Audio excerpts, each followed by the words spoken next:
भगवत गीता में श्री कृष्ण कहते हैं कि जो इंसान मेरी पूजा करता है, मेरी भक्ति करता है, उसे जीवन में कोई परेशानी आ नहीं सकती। कभी आपने सोचा है ऐसा क्यों?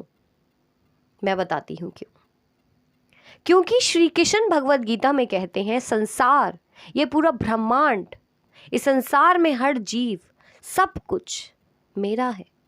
ये ब्रह्मांड श्री कृष्ण का ही तो है, सब कुछ श्री कृष्ण का है। हमारे अंदर की ये सांसें, सब कुछ, ये घर, ये गाड़ी, ये बंगला, जो कुछ भी तुम हासिल करना चाहते हो, सब कुछ, जिस ब्रह्मांड में, जिस दुनिया में चीज़ें खरीदने के लिए तुम तड़प रहे हो ना, वो सब उनके लिए बहुत छोटी हैं, क्योंकि ये पूरा ब्रह्मांड उनके अंदर समाया हुआ है। हमारे अंदर जो ये सांसें चल रही हैं ना, ये भी उनकी दी हुई हैं। इसीलिए उनकी भक्ति करनी चाहिए, क्योंकि उनके लिए कुछ भी बड़ा नहीं है। उनके लिए जो परेशानियां हमारी बहुत बड़ी हैं, हमें लग रहा है कि बहुत बड़ी है ये परेशानी, किसी की नौकरी नहीं लग रही, किसी को व्यापार नहीं मिल पा रहा, किसी की शादी नहीं हो पा रही, किसी का कोई बीमारी है जो ठीक नहीं हो पा रही, या कोई ऐसी प्रॉब्लम है, कोई भी काम है जो बन नहीं पा रहा, वो सब श्री कृष्ण के लिए क्या कुछ बड़ा है? क्या कुछ भी बड़ा है? तुम्हारे लिए वो चीज़ बहुत बड़ी हो सकती है, पर भगवान के लिए बहुत छोटी है, बहुत तुच्छ है। सोच कर देखो, इस पूरे ब्रह्मांड में तुम जैसे कितने लोग हैं, इस पूरी दुनिया में समझ लो, भारत में ही 140 करोड़ हैं, तो तुम क्या हो? चींटी बराबर। तो तुम अपनी परेशानी को क्यों इतना बड़ा मान रहे हो? तुमसे ज्यादा परेशानियां होंगी लोगों के जीवन में। इसीलिए कहा जाता है कृष्ण की भक्ति करो, क्योंकि हम सब उन्हीं के अंश हैं, हमें उन्होंने ही बनाया है। मजाक नहीं है कृष्ण की भक्ति। जिसने कर ली ना, वो तर गया, उसके लिए कुछ भी बड़ा नहीं है। आज जिन लोगों के लिए पैसा बड़ा है, जिन लोगों के अंदर लालच है, लोगों के अंदर ईर्ष्या है, दुख है, वो क्यों है? क्योंकि लोग कृष्ण से दूर हैं। जिस दिन वो कृष्ण को समझ जाएंगे, उनके जीवन से दुख ही खत्म हो जाएगा। क्योंकि दुख का सबसे बड़ा कारण ही है कि हम कृष्ण से दूर हैं।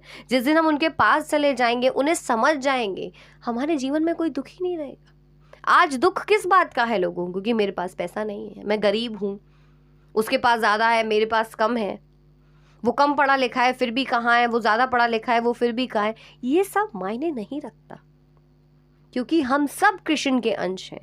ये सब कुछ आपको संसार में फंसाने के लिए है कि वो आईएएस है, वो पीसीएस है, वो प्रधानमंत्री है, वो सीएम है, वो इतना बड़ा अभिनेता है। कोई भी कुछ नहीं है, कुछ नहीं है। कृष्ण के लिए तुच्छ हो तुम, बहुत तुच्छ प्राणी। इनमें से कोई भी ताकतवर से ताकतवर, दुनिया का बड़े से बड़ा रेसलर कोई पर्वत नहीं उठा सकता। मेरे भगवान कृष्ण ने एक उंगली पर पर्वत उठा लिया था, और इससे बड़ा उदाहरण उनकी ताकत का क्या दूं। ये पूरा ब्रह्मांड उनका है। जिस सोना चांदी के पीछे तुम भाग रहे हो, जिस जमीन जायदाद के पीछे तुम भाग रहे हो, जिस पैसे के पीछे तुम भाग रहे हो, उनके लिए क्या है? तुच्छ है।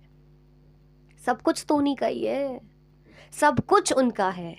सूरज जो रोशनी दे रहा है, जिसकी वजह से तुम जिंदा हो, जिसकी वजह से तुम खाना खा पा रहे हो, वो सूरज भी उनका अंश है। तो फिर क्यों, किस बात की चिंता करते हो? क्यों अपने जीवन की परेशानियों को इतना बड़ा समझ लेते हो? क्यों कृष्ण से अभी तक दूर हो? कब जाओगे उनके पास? इसलिए कहती हूँ कृष्ण की भक्ति करो, क्योंकि उनकी भक्ति से बढ़कर कुछ है ही नहीं।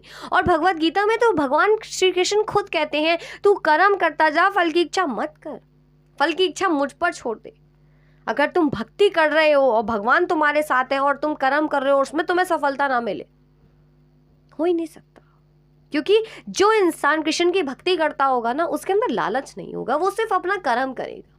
उसे फर्क नहीं पड़ेगा कि उससे उसको क्या मिल रहा है, और फिर जो तुम्हें मिलेगा उसे तो कोई हरा ही नहीं सकता। जिसके साथ स्वयं भगवान हो, जिनके अंदर पूरा ब्रह्मांड समाया हुआ है, हम सब जिनके जीव हैं, वो कभी हार सकता है? वो कभी असफल हो सकता है? क्या वो कभी कभी दुखी हो सकता है?